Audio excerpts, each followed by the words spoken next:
Iran and Israel, from a thousand-year friendship to today's enmity. Hello everyone, today I'm going to tell you about one of history's most contradictory and ironic relationships, Iran and Israel. Today, these two countries view each other as enemies, but did you know, 2,500 years ago, a Persian king was known as the savior of the Jews. In fact, just 45 years ago, these two countries were the closest of allies. So what happened that these two states became each other's greatest enemies? Now grab your tea or coffee and get comfortable, because this story spans thousands of years. On this journey that stretches from the ancient Persian Empire to today's missile attacks, we'll see how friendships turned into enmity and how friendships turned into enmity again. If you're ready, let's begin. Ancient times, Cyrus and the Jews. Our story begins in the 6th century BC. Imagine, in Jerusalem, there was once a magnificent temple, Solomon's temple, but the Babylonian king Nebuchadnezzar II came and razed everything to the ground. In 586 BC, Jerusalem fell, the temple was destroyed, and thousands of Jews were exiled to Babylon. They were torn from their homes and lands. They began to live in captivity in Babylon. It's at precisely this point that the hero of our story enters the stage, Cyrus the Great. Cyrus, the founder of the Persian Empire. This man was truly a different kind of leader in history. What would most conquerors do? They would burn and destroy the places they conquered, enslave their people. But Cyrus was different. He pursued a policy of tolerance. I'm talking about the 6th century BC. Folks, back then people didn't have the moral and ethical values we have today. Humanism didn't exist at all. Cyrus was an unprecedented leader, the likes of which we had never seen before. In 539 BC, Cyrus conquered Babylon, and at that moment, the lives of the Jews completely changed. Do you know what Cyrus did? He issued a decree, and with this decree he told the Jews, "Go, return to Jerusalem, rebuild your temple." What's more, Cyrus didn't just grant permission. He returned the sacred vessels, gold and silver items that had been stolen from Solomon's temple. He even gave money for the construction of the temple. Approximately 50,000 Jews returned to Jerusalem under the leadership of Zerubbabel. In the book of Ezra, it is written, Cyrus, king of Persia, returned all the goods for the house of God. This event was so important for Jewish history that Cyrus became the only non-Jewish leader in Israeli history to be called Messiah. In the book of Isaiah, God says of Cyrus, "He is my anointed one." For the Israelites, this was the greatest gift a Persian king could give them. And so, the Second Temple was built. A new era began for Jewish history. Keep this in mind. During this period, there wasn't just political relations between Iranians and Jews, but also deep cultural respect. The Persians viewed the Jews as people of the book. Jewish communities lived freely in various parts of the Persian Empire. This friendship wasn't limited to just one event. The Persian Empire provided protection to the Jews for centuries. Even during the Sasanian Empire period, 224–651 AD, the Babylonian Jewish community experienced its golden age. Much of the Babylonian Talmud was written during this period. Think about it, on Persian soil, Jewish scholars were creating their most important religious texts. That's a friendship spanning over a millennium. After Islam and the Middle Ages. With the advent of Islam, great changes occurred in the region, but the existence of the Jewish community in Iran continued. Of course, not every period was easy. During the Safavid dynasty period, 1501–1736, Jews faced oppression and were forced to convert to Islam.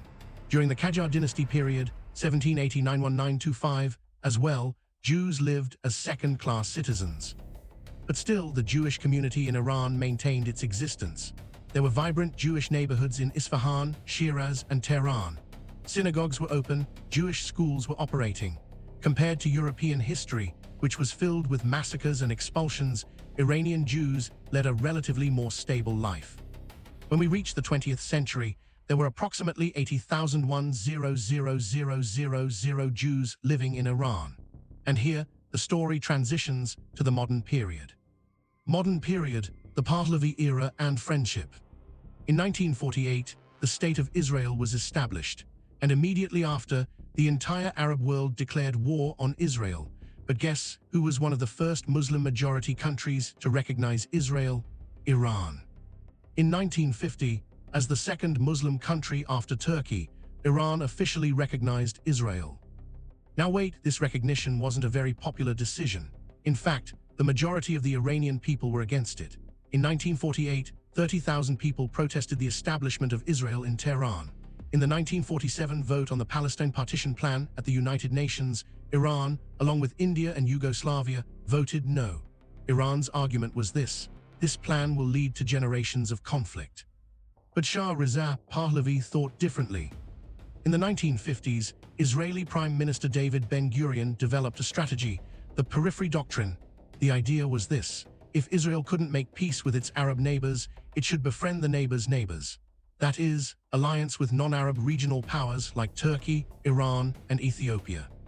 And Iran was at the very heart of this doctrine. Why? Because both Israel and Iran had common threats. Nasser's Egypt, hostile to both the Shah and Israel. The Soviet Union. Arab nationalism. Shah Mohammad Reza Pahlavi admired Israel. He greatly appreciated Israel's military power, technological development, and success in nation-building. And thus, from the 1950s to 1979, an incredible cooperation began between Iran and Israel. Military cooperation. Mossad trained Iran's secret service SAVAK. Yes, that famous, cruel SAVAK. Israeli engineers set up radar systems in Iran. Israeli pilots trained Iranian pilots. Israel sold weapons to Iran. Israel and Iran together supported Iraqi Kurds. Why? Because both were uncomfortable with Saddam Hussein. Economic cooperation. Iran supplied 60% of Israel's oil needs. Think about it, the oil that kept Israel running was coming from Iran. In 1968, Iran and Israel established the Eilat-Ashkelon Pipeline Company. Iranian oil was transporting by land from the port of Eilat on the Red Sea to Ashkelon on the Mediterranean. It was much cheaper than the Suez Canal. Political relations. El Al planes landed in Tehran. Israelis visited Iran as tourists. They took photos in front of the Persepolis ruins. In 1961, Ben-Gurion secretly visited Tehran. He met with Iranian Prime Minister Ali Amini. Ben-Gurion said, "Our relationship is like a great love lived without marriage. It's better this way." Why secret? Because Iran didn't want to damage its relations with the Arab world. It had recognized Israel, but didn't want to make it too obvious to its people and the Arab world. In 1972, Golda Meir secretly met with the Shah. Yitzhak Rabin came to Tehran, was smuggled through the palace door. His name wasn't even recorded. Cultural life. For the 80,000 Jews in Iran, this was a golden age. Synagogues operated freely. Kosher food was available. Jewish schools were open. Jews were working in business and even in government. But there was one problem. The people didn't like this relationship. Ayatollah Khomeini and other Islamist leaders were vehemently opposed to this relationship. Khomeini gave a speech in 1963 and said, "Israel wants to take over your economy, destroy your trade, steal your wealth. Israel doesn't want the Quran, the scholars to exist in this country." In the 1960s, Ayatollah Mutahari started aid campaigns by collecting zakat for Palestinians in Iran. SAVAK pressured him, but he didn't give up. The Shah was aware of how unpopular his relationship with Israel was among the people. In the 1970s, the Shah gradually began to distance himself from Israel. Especially after the 1973 Yom Kippur War, the Shah began to criticize Israel. He supported the Palestinians. He tried to improve his relations with Arab countries. But still, cooperation continued in the background. Israel was afraid during this period that the Shah would completely cut ties. The revolution and the beginning of enmity. And then came 1979, the Iranian Islamic Revolution. In February 1979, Ayatollah Khomeini came to power. The Shah fled, and everything changed in Iran. Just a few days after the revolution, Iran cut all ties with Israel. The Israeli embassy in Tehran was closed, and guess who it was given to? The PLO, the Palestine Liberation Organization.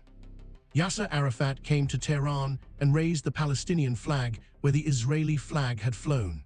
It was a symbolic moment. The friendship was officially over. Khomeini declared Israel the little Satan. The US was the great Satan, Israel was the little Satan. Khomeini said, "We see no legal justification for Israel's existence. We must all rise up to destroy Israel. Khomeini declared the last Friday of Ramadan Jerusalem Day. Every year on this day, thousands of people in the streets of Tehran shout, "Death to Israel," and burn Israeli flags. But here's the interesting part.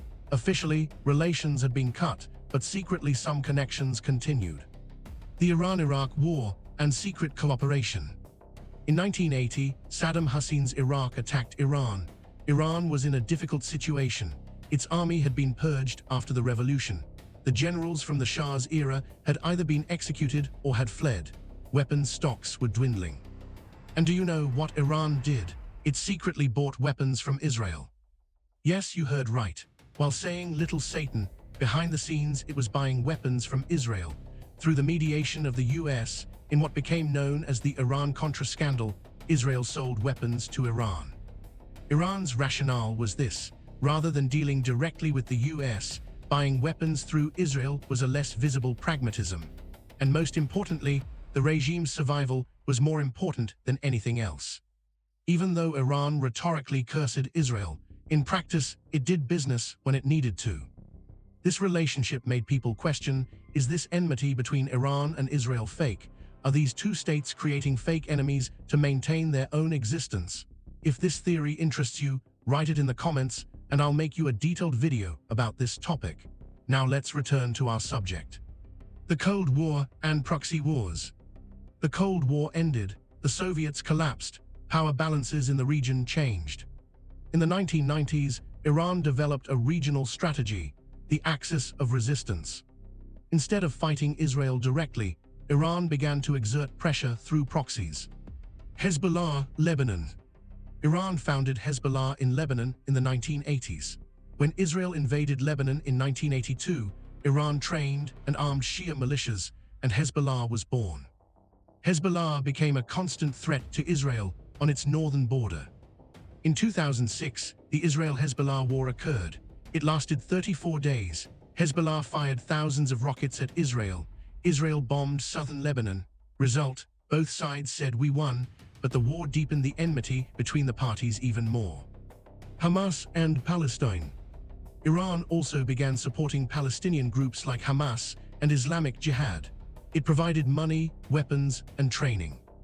In the 2008-2009 Gaza War and the conflicts of 2012, 2014, and 2021, Hamas fired rockets at Israel. Iran saw these groups as part of the axis of resistance. Syria. In the Syrian civil war, Iran supported the Assad regime. The Revolutionary Guards sent soldiers to Syria. Iran used Syria as a bridge to pass weapons to Hezbollah. Israel responded by striking Iranian targets in Syria. From the 2010s onward, Israel carried out hundreds of airstrikes in Syria. It struck Iranian generals, weapons depots, and Iranian-backed militia camps. NUCLEAZATION concerns. In the early 2000s, Iran's secret nuclear program was revealed. For Israel, this was an existential threat. Israel said it would never allow Iran to develop nuclear weapons. Israeli prime ministers said, "We will not allow Iran to obtain nuclear weapons. All options are on the table." This meant everything was possible, including military attack. In 2010, the Stuxnet cyber virus, developed by Israel and the US, hit Iran's nuclear facilities. It damaged the centrifuges at the plant. This was one of the biggest cyber attacks in history. Israel targeted Iran's nuclear scientists. Between 2010-2020, several Iranian nuclear physicists were assassinated. The most famous was the 2020 assassination of Mohsen Fakhrizadeh. The 2020s, period of open conflict. And now we've arrived at the present day. October 7, 2023 became a turning point. Hamas attacked Israel. Approximately 1,200 Israelis were killed, hundreds were taken hostage. Israel launched a major military operation in Gaza. Iran was supporting Hamas. It had provided Hamas with weapons, money, and training. Although Iran said it wasn't directly involved in the attack, its role in the background was certain. When the Israel-Gaza war began, Iran's proxies came into action. Hezbollah fired rockets from Lebanon. The Houthis attacked Israel from Yemen, attacked ships in the Red Sea. Shia militias in Iraq and Syria struck Israeli and US targets. 2024 direct conflict. On April 1, 2024, Israel struck the Iranian consulate in Damascus, Syria. 7 Iranian Revolutionary Guards members, including 2 generals, were killed. Iran reacted. On April 13, 2024. For the first time in its history, Iran directly attacked Israeli territory. It fired more than 300 drones and missiles. The US, Jordan, and the United Kingdom largely intercepted these attacks, but the message was clear. Iran was no longer hesitating to attack directly. Israel retaliated. On April 19, it struck targets in Iran's Isfahan city. On July 31, 2024, Ismail Haniyeh, the political leader of Hamas, was assassinated by Israel while staying at a guest house in Tehran, inside Iran's capital. In September 2024, Israel killed Hezbollah leader Hassan Nasrallah in Beirut. This was a huge loss for Iran because Nasrallah was Iran's most powerful proxy. On October 1, 2024, Iran again fired approximately 200 ballistic missiles at Israel. In response, on October 26, Israel struck military targets and air defense systems in Iran. Almost all of Iran's Russian-made S-300 systems were destroyed. June 2025, the 12-day war. And finally, in June 2025, an open war began. On June 13, Israel launched a surprise attack on military and nuclear facilities in Iran. Iranian generals and nuclear scientists were killed. Air defense systems were destroyed. Iran retaliated. It fired more than 550 ballistic missiles and more than 1,000 kamikaze drones. It struck civilian settlements in Israel, a hospital, and military bases. The US intervened. It intercepted Iranian attacks and on June 22 bombed 3 nuclear facilities in Iran. Iran fired missiles at a US base in Qatar. On June 24, under US pressure, Israel and Iran declared a ceasefire. So here you have the 2,500-year story of Iran-Israel relations. In 539 BC, Cyrus the Great rescued the Jews from Babylonian captivity. For thousands of years, Jews lived on Persian soil, wrote the Talmud, and conducted trade. Between 1951–979, Iran and Israel were the closest allies. They shared oil, weapons, and intelligence. El Al planes landed in Tehran. The 1979 Islamic Revolution changed everything. Friendship turned into enmity. Israel became the little Satan. Today, the two countries are enemies with proxy wars, cyber attacks, assassinations, and direct missile exchanges. But here's the interesting part. A large part of the Iranian population, especially the young generation, is fed up with the government's enmity toward Israel. Even in the 2022 Woman, Life, Freedom protests, Iranians criticized the billions of dollars the regime spent on Palestine. And Israel's Prime Minister Netanyahu, in his last war statement, addressed the Iranian people. Our war is not with you. Our war is with the dictatorship that has oppressed you for 46 years. When this dictatorship is gone, the great friendship between our two ancient peoples will flourish again. If history has taught us one thing, it's this: enmities are not eternal. There was friendship in Cyrus's time. There was friendship in the Shah's time. Maybe one day there can be again. So what do you think will happen? Is peace between Iran and Israel possible again, or will this enmity deepen even more? Share your thoughts in the comments. If you liked the video, don't forget to like and subscribe to the channel. We don't know where history will take us, but one thing is certain: we cannot understand the future without knowing the past. See you in the next video. Take care of yourselves.